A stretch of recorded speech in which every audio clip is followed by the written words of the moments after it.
Olá, bem-vindos ao nosso canal Ascensão, a Hora do Despertar. Hoje trazemos aqui um resumo do livro 12 Regras para a Vida, de Jordan Peterson. Eu te apresento o antídoto para o caos. Regra número 1. Costas eretas, ombros para trás. Existe competição em tudo. Haja como vencedor.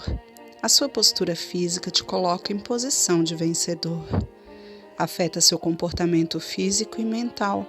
Influencia todos os resultados da sua vida. A postura de vencedor pode transformar toda a sua existência. Consideremos que a natureza seleciona os mais fortes. Quando a demanda do ambiente muda, os mais fortes se adaptam. Existe um caos dentro da ordem, segundo as leis naturais, e temos que saber agir nos momentos de caos. Não se apresente como fracassado. Levante a cabeça, as costas eretas e se comporte como vitorioso. Regra número 2. Cuide de si mesmo como cuidaria de alguém sob sua responsabilidade. Hoje em dia, as pessoas cuidam mais das suas coisas, animais, do que cuidam de si mesmas. Como seria sua vida se você parasse de se cuidar e cedesse aos piores dos sentimentos? A sua raiva. Se você fizesse tudo o que deseja sem responsabilidade, cedendo aos seus impulsos negativos, como seria? E como seria sua vida se você começasse a fazer as coisas certas? Quando você começa a se cuidar, você se reconcilia com a sua alma, com o seu corpo. O mundo da existência, da experiência subjetiva, tem constitutivos fundamentais. São elementos necessários, pois definem o drama da sua vida. E também o drama da ficção. Eles são o caos e a ordem. O terceiro é a consciência, que media os dois, tanto o caos quanto a ordem. O caos é a ignorância em si. Ele se estende eternamente, sem limite, além das disciplinas. Ele é seu inimigo, o monstro debaixo da sua cama na sua infância, e é um membro da gangue inimiga.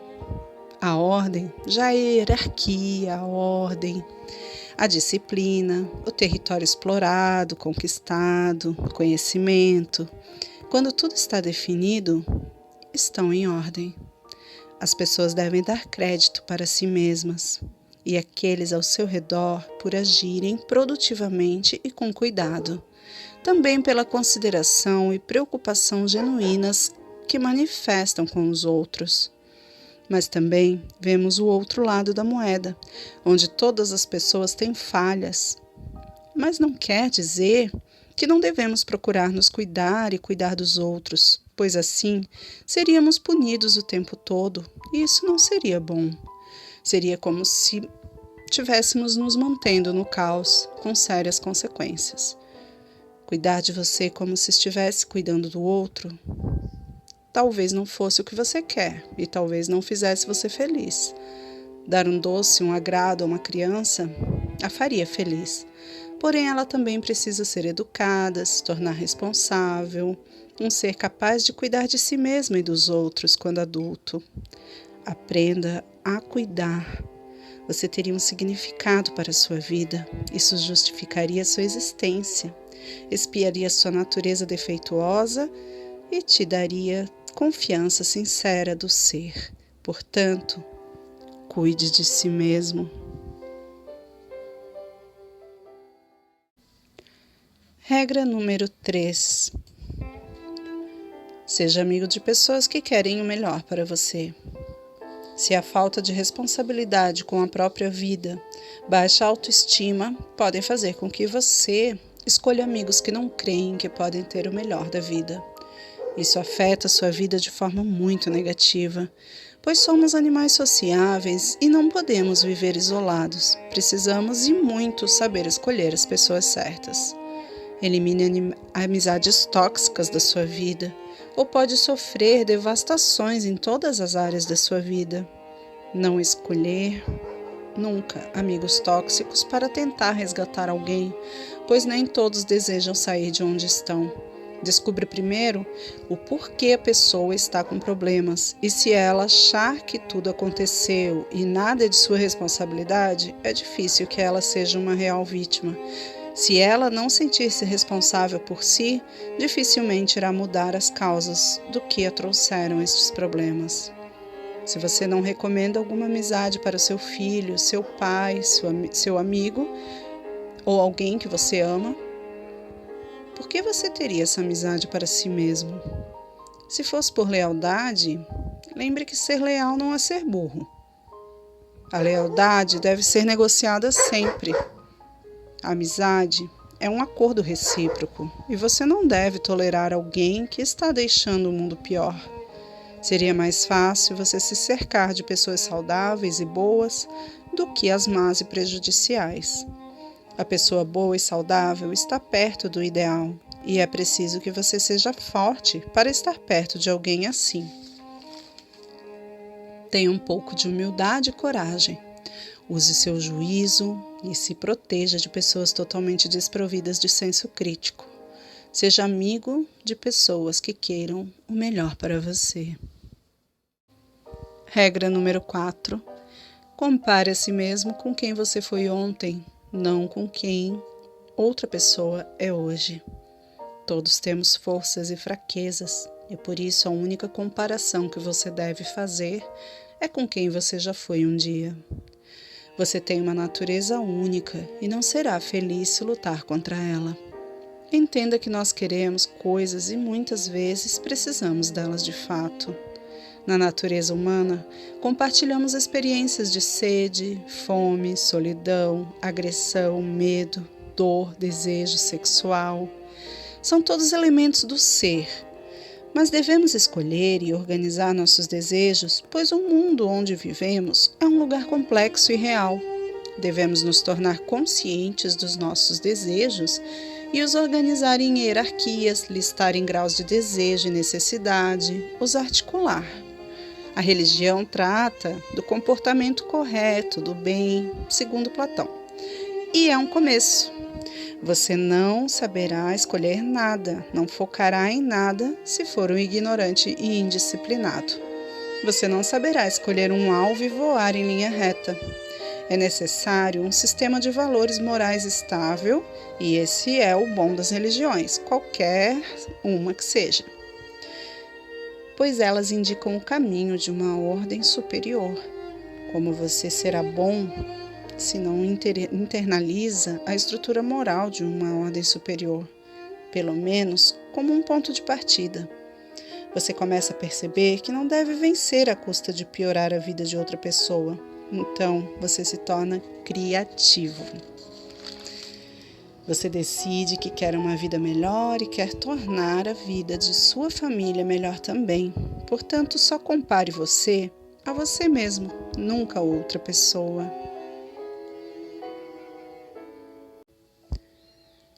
Regra 5. Não deixe que seus filhos façam algo que faça você deixar de gostar deles. Tudo que você encoraja ou desencoraja enquanto crianças serão no futuro as ações delas.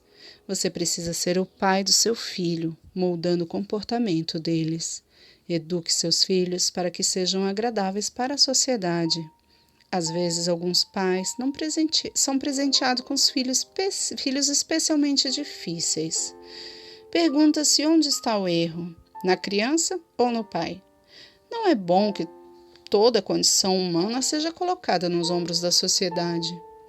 Uma vez que as crianças, assim como os seres humanos em geral, não são somente boas, não podem ser deixadas sozinhas, intocadas pela sociedade e florescerem em perfeição. Até os cães necessitam ser socializados para pertencerem às suas matilhas. E crianças são bem mais complexas que cachorros. Elas precisam ser encorajadas, disciplinadas e treinadas, ou se perderão de forma complicada. As crianças sofrem danos se os responsáveis não os corrigirem mais. e ficam sem direção. Os filhos que conversam, são engraçados, não choram, participam das atividades da família, terão amigos em qualquer lugar. Os professores gostarão deles e seus pais também. Ele prosperará no mundo, que poderia ser um mundo implacável e frio. Regras claras fabricam crianças seguras e pais calmos e racionais. Princípios de disciplina e punição equilibram a compaixão e a justiça, para que o desenvolvimento social e maturidade psicológica aconteçam da melhor maneira possível. As regras ajudam as famílias e a sociedade a se manterem em ordem, e é isso que nos protege do caos e do terror do submundo, onde tudo é incerto, deprimente e nos provoca ansiedade. Então, sejam pais fortes e não deixe que seus filhos façam algo que os faça deixar de gostar deles. Regra número 6. Deixe sua casa em perfeita ordem antes de criticar o mundo. Olhe para você mesmo e arrume a sua casa e o seu interior antes de criticar o mundo lá fora.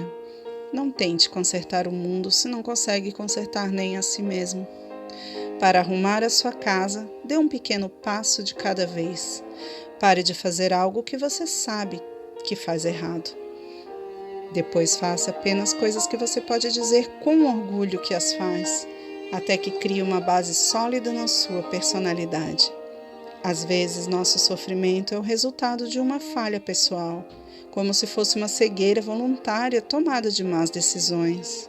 Às vezes, aqueles que mudam o seu comportamento, a sua vida, desenrolaria menos tragicamente, mas o controle humano é limitado. Parece que não somos os únicos responsáveis por nossa própria fragilidade. Talvez você entenda que se cada um arrumar a própria vida, o mundo deixará de ser um lugar tão ruim. Se você se esforçar continuamente a cuidar de você e a própria vida e a sua própria casa, o mundo até poderá deixar de ser um lugar trágico. Deixe sua casa em perfeita ordem antes de criticar o mundo e, quem sabe, transformamos esse mesmo mundo num paraíso na Terra. Regra número 7. Busque o que é significativo, não o que é conveniente. Para mudar a realidade, às vezes é necessário sacrificar alguns prazeres momentâneos em busca de um futuro melhor. A diferença entre o mal-sucedido para o bem-sucedido é que este sacrifica-se no presente em busca de um futuro grandioso. Deixe de comer doces e alimentar-se de forma saudável. Ao invés de jogar, estuda para a prova. Aprendemos que nos comportar adequadamente hoje, levando em consideração os sentimentos dos outros, pode nos trazer benefícios no futuro. O futuro é um tempo que não existe no hoje. Precisamos inibir, controlar nossos impulsos imediatos, mirar alto, prestar atenção, consertar o que for necessário. Empenhe-se em ser humilde, não seja arrogante com o seu conhecimento. O significado é o caminho, a senda para a vida. Temos que ter uma vida mais abundante, o lugar onde você vive guiado pelo amor e que é verdadeiro, e quando nada do que você poderia desejar seria mais importante. Busque o que é significativo e não o que é conveniente. Regra número 8. Diga a verdade ou pelo menos não minta. Cada mentira que você conta enfraquece você como pessoa. As mentiras produziram grandes assassinos como Hitler e Stalin. Seja sempre verdadeiro consigo mesmo e com os outros. Fale sempre a verdade. Não tente impressionar as pessoas, ganhar discussões e debates utilizando-se de mentiras. Não seja falso. Faça com que a voz interna não se oponha ao que você fala. Diga a verdade. Distorcer a realidade é a especialidade dos políticos, marqueteiros, publicitários. Se você se sente confuso, fraco, rejeitado, experimente dizer a verdade. No paraíso, todos dizem a verdade. e é isso que o torna o paraíso. Regra número 9. Presuma que a pessoa com quem está conversando possa saber de algo que você não sabe. Quando você sabe escutar outra pessoa, a melhor conversa é aquela que se parece com uma meditação compartilhada, onde a conversa flui de forma que todas as partes excluam o ego para que possam explorar novos territórios, aprender mais. Seja humilde para admitir que o outro pode saber mais que você em determinado assunto e você pode aprender muito com ela. Uma conversa autêntica exige explorar, articular e usar de estratégia, ouvir e falar, mas principalmente ouvir de forma qualificada. Quando você está disposto a ouvir, é impressionante o que você aprende. Escute aqueles com quem você está conversando e escute a si mesmo. Quando na conversa surgirem conhecimentos de todos os lados. Então, seja humilde e presuma que a pessoa com quem você está conversando pode saber algo a mais que você não saiba. Regra número 10. Seja preciso no que você diz. Nós estamos limitados ao nosso próprio ponto de vista, pois somos os únicos que enxergam o mundo como nós vemos. Quando uma das maiores certezas do homem se desfaz, o caos se manifesta, fazendo com que o cérebro questione antigas certezas, o que gera instabilidade, aterrorizando a pessoa. Quando você consegue ser preciso no que você diz, você ajuda o cérebro a lutar contra o caos, através da precisão. Sem essa precisão, nós nos afundamos na complexidade do mundo. A precisão é um instrumento e uma virtude.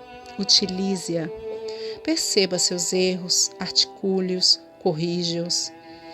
Assim você descobre o significado da sua vida, e isso lhe protegerá da tragédia da desordem do caos em sua existência. Confronte o mar de problemas e desafios. Trace percursos, admita o que você quer, diga quem você é e seja preciso no que você diz. Regra número 11. Não crie regras que vão contra a natureza humana. Se os pais superprotegerem seus filhos, não deixarão que eles desenvolvam suas capacidades plenas e isso é um desperdício de seu potencial. As crianças sempre irão fazer alguma brincadeira simples virar uma brincadeira, uma atividade desafiadora. Para que elas cresçam saudáveis e consigam superar-se, é preciso permitir que elas corram seus próprios riscos. Que, aliás, elas fariam as atividades arriscadas mesmo que você não visse e não tivessem a sua permissão. As pessoas não evitam os riscos, elas os otimizam. Em geral, elas se desafiam um pouco para que continuem se desenvolvendo. Também existem aqueles que pensam que os meninos deveriam ser menos agressivos e aprenderem a ser mais socializados, assim como as meninas, mais sensíveis. Eles acham que os adolescentes masculinos só irão deixar de ser agressivos quando adotarem o comportamento ensinado para as mulheres. A agressividade já existe desde sempre, ela não é aprendida. Em um estudo, um grupo de crianças de 2 anos apresenta que 5% dos meninos com comportamento agressivo por temperamento, eles pegam os brinquedos dos outros, chutam, mordem, batem, mas a grande maioria está socializada com outros aos 4 anos de idade. E isso não foi porque foram encorajados a agir como as garotas, mas eles são ensinados a integrar sua tendência agressiva em atividades rotinas comportamentais mais sofisticadas. Não crie regras que vão contra a natureza humana. Regra número 12. Aprecie os detalhes da vida. A vida apresenta muitos sofrimentos. Se você acaricia um gato, presta atenção em pequenas coisas que podem parecer insignificantes, mas compensam grande parte do sofrimento que a vida apresenta para todos. Fazer o bem sempre que for possível, se for possível, sendo grato, apreciando a beleza da vida, mesmo nos dias difíceis, através das pequenas experiências. É preciso sondar os sofrimentos e a limitação do ser, como os desacertos entre a cooperação e a competição do ser. Essa ideia de sofrimento predomina em todas as religiões, budistas, cristãos, judeus. Todos falam sobre a fragilidade humana. A vida tem seus limites e sofrimentos, mas se planeje e não fique à mercê dos acontecimentos e nem fique o tempo todo pensando sobre o sofrimento, pois você se afunda. Então, aprecie os detalhes da vida, sinta-se grato pelo lindo céu, as plantas, um animal para acariciar, uma criança para sorrir. Sinta-se grato, sinta-se feliz pelas pequenas coisas e viva melhor.